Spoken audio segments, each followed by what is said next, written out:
बहुत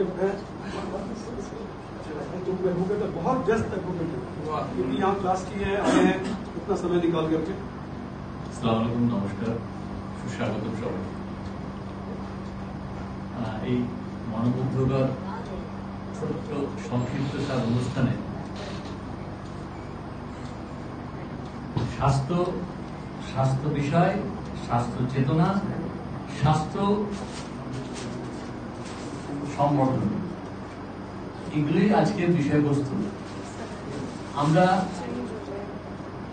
এতে অংশগ্রহণ করার ফলশ্রুতি যে ফ্যাসিলিটেশন বা যে সার্টিফিকেট আমরা পাচ্ছি সেটা আমাদের পাচ্ছি, কিন্তু বাস্তবিক অর্থে আমরা কি শিখলাম, কি জানলাম এবং আমরা আমাদের ব্যক্তি জীবনকে এই শিক্ষায় আমরা কতটা উজ্জীবিত করতে পারলাম, সেটাই হচ্ছে মূল লক্ষ্য, মূল বিষয়। তো আমি ভাগীবাদ ছাত্র,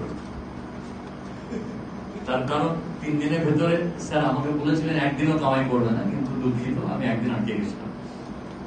তার সত্ত্বেও আজকে আমি আগাম চলে এসেছি যে না, আজকে মিস করব। তো আমি সবার কাছে আন্তরিকভাবে একটা আপিল রাখি, যে শিক্ষাটা আমরা নিয়েছি 2 দিন 3 দিন, সেই শিক্ষাটা যদি আমরা ব্যক্তি জীবনে আমাদের দৈনন্দিন কাজের ফাঁকে যদি একটু অভ্যাস করি, তাহলে হয়তো আমাদের জীবনের গ্যারান্টি প্রদত্ত কোনো কিছু নেই, তবে মানসিকভাবে শান্তি পাবে, এটুকু আমার বিশ্বাস। আর সেই জায়গা থেকে আমি আপনাদের বলবো যে এরকম কর্ম প্রয়াসী মানুষদের সাথে পাশে থাকেন, তারা আপনাকে সমৃদ্ধ করবে, তারা আপনার মঙ্গল চাইবে, তারা আপনার ভালো চাইবে, তারা আপনাকে সারা জীবন হাসি মুখে দেখতে চাইবে। এর থেকে আনন্দ ধারার প্রাপ্তি কিছু নয়, এটাই সব থেকে বড় আনন্দ।